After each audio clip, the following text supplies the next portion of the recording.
साईं की बात।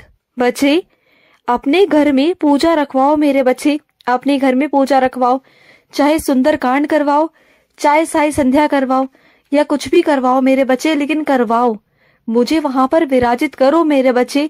तुम्हारे घर पर जरूरत है, तुम्हारे घर पे जरूरत है मेरे बच्चे, क्योंकि तुम्हारे घर में बहुत सारी नकारात्मक ऊर्जाओं ने पहरा दिया हुआ है मेरे बच्चे। और मैं नहीं चाहता कि तुम्हारे घर में जो रोज काय कलेश होते हैं, लड़ाई झगड़े होते हैं, वो इस कदर पहुंच जाए कि सब कुछ खत्म ही हो जाए मेरे बच्चे। मैं नहीं चाहता, और इस वजह से मैं कह रहा हूं तुमसे कि चाहे छोटी मोटी पूजा ही हो, लेकिन करवाओ मेरे बच्चे। मैं नहीं कहता कि एक बहुत बड़े कार्यक्रम का आयोजन करो, मैं नहीं कहता चाहे 3-4 लोगों को बुलाकर करो, लेकिन करो मेरे बच्चे।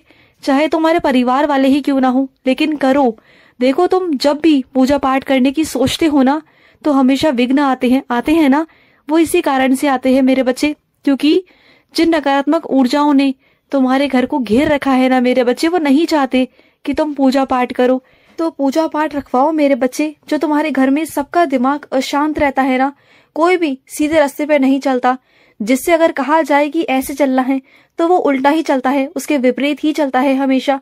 कोई किसी की बात नहीं मानता, सब अपने अपनी जिंदगी को जीते हैं अपने तरीके से, कोई किसी की बात को नहीं सुनना चाहता। तो सुनो, ऐसे में उनका दिमाग घुमा हुआ है मेरे बच्चे, वो नहीं सुनेंगे तुम्हारी, बिल्कुल नहीं सुनेंगे। तो ऐसे में तुम मेरी पूजा ही रखवाओ।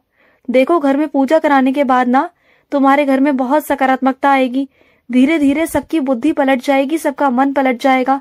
तुम जितना जल्दी हो सके अपने घर में पूजा रखवाओ मेरे बच्चे। और सुनो, तुम्हें नहीं पता तुम्हारी ताकत का अंदाजा मेरे बच्चे, अपनी ताकत का अंदाजा तुम्हें खुद भी नहीं है मेरे बच्चे कि तुम क्या क्या कर सकते हो।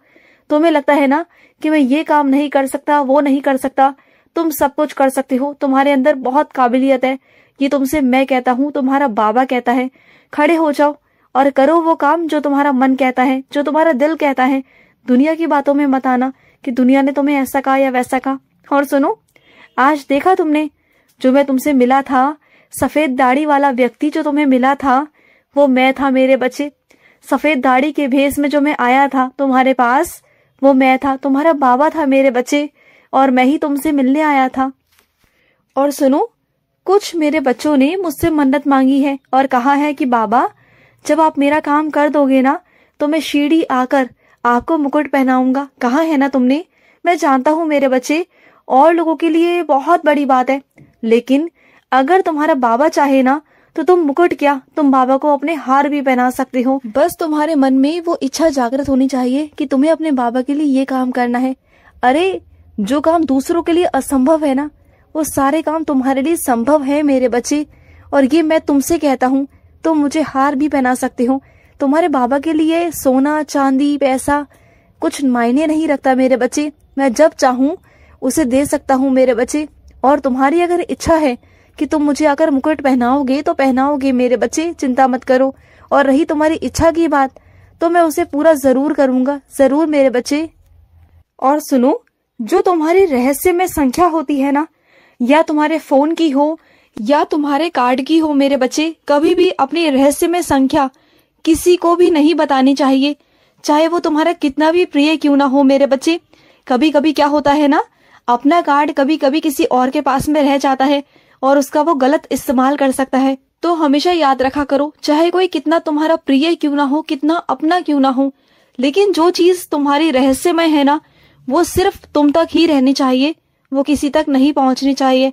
इस बात का ध्यान रखा करो। और कितनी बार तुम्हारे साथ इन सब चीजों को लेकर धोखा हो चुका है ना। तुम्हारे फोन में से भी बहुत सारी चीजों को इधर से उधर किया गया है ना, वो सिर्फ तुम्हारी फोन की संख्या की वजह से। जो रहस्यमय संख्या होती है ना, उसे सबको मत बताया करो, समझो बात को। और सुनो, जिस कुत्ते का तुमने इलाज करवाया मेरे बच्चे, और वो कुत्ता आज चलने फिरने लायक हो गया, उसे तुमने एक नई जिंदगी दी।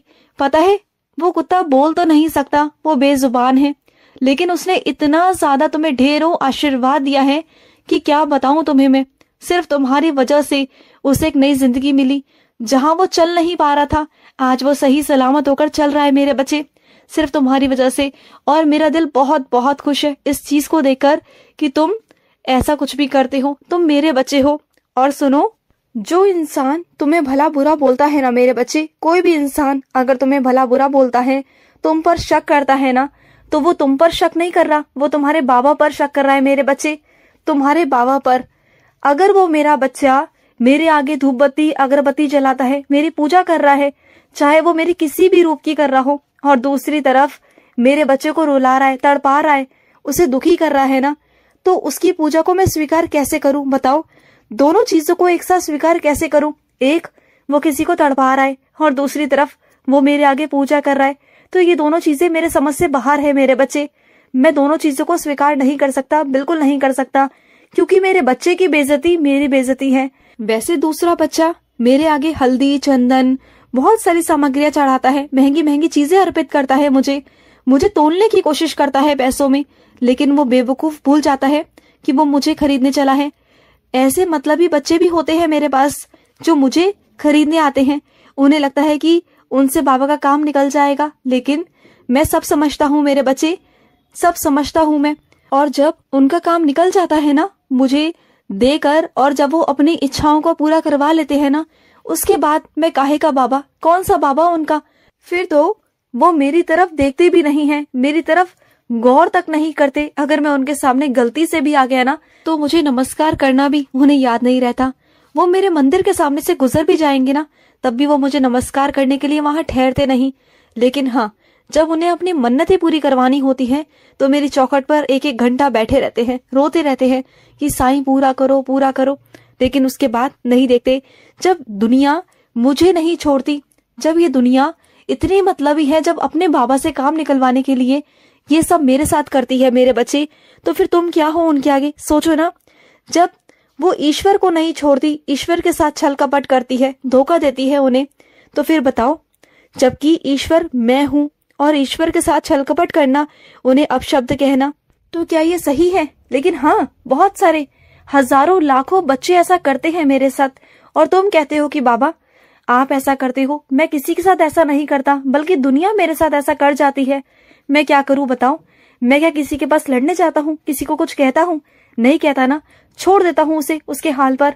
जब उसे दोबारा जरूरत पड़ती है, तो वो दोबारा भागा भागा मेरे पास आता है दोबारा से कि साईं संभाल लो। और फिर मुझे संभालना पड़ता है, क्योंकि मैं वैसा नहीं बन सकता जैसे वो हैं, क्योंकि मैं अपने सभी बच्चों से उतना ही प्रेम करता हूँ। और मैं जानता हूँ मेरे बच्चे, तुम हमेशा सच्चाई के मार्ग पर चलते हो, और जब तुम्हें कोई कुछ गलत कहता है ना, तो वही चीजें तुम्हें चुभने लगती हैं, क्योंकि गलत इंसान को तो आदत पड़ जाती है ना इन सब चीजों को झेलने की, करने की। उन्हें कोई फर्क नहीं पड़ता, और पड़ेगा भी क्यों, क्योंकि वो तो गलत कर रहे हैं। लेकिन जो सच्चाई के मार्ग पर चलता है ना, उन्हें गलत चीजों की अगर उन पर इल्जाम लगाया जाए, तो उन्हें चुभन होती है, और होगी क्यों नहीं, होगी ना। मैं जानता हूँ उनकी चुभन को, उनके दर्द को मैं समझ सकता हूँ, लेकिन फिर भी उनसे यही कहूंगा कि तुम्हें किसी की बहस में नहीं पड़ना। अगर तुम बहस में पड़ोगे ना, तो आगे नहीं बढ़ पाओगे, और अगर बहस में पड़ जाओगे ना, तो जितना आगे निकलना है ना, तो उससे कुछ पीछे रह जाओगे। तो मैं नहीं चाहता कि तुम किसी बहस में पड़ो, बहस में मत पड़ो, अपने कदमों को आगे बढ़ाओ। मैं तुम्हारे साथ हूँ, तुम्हारे साथ था, तुम्हारे साथ हूँ, और तुम्हारे साथ रहूंगा। और तुम्हें किसी को कुछ भी साबित करने की जरूरत नहीं कि तुम सच्चे हो झूठे हो, कुछ नहीं।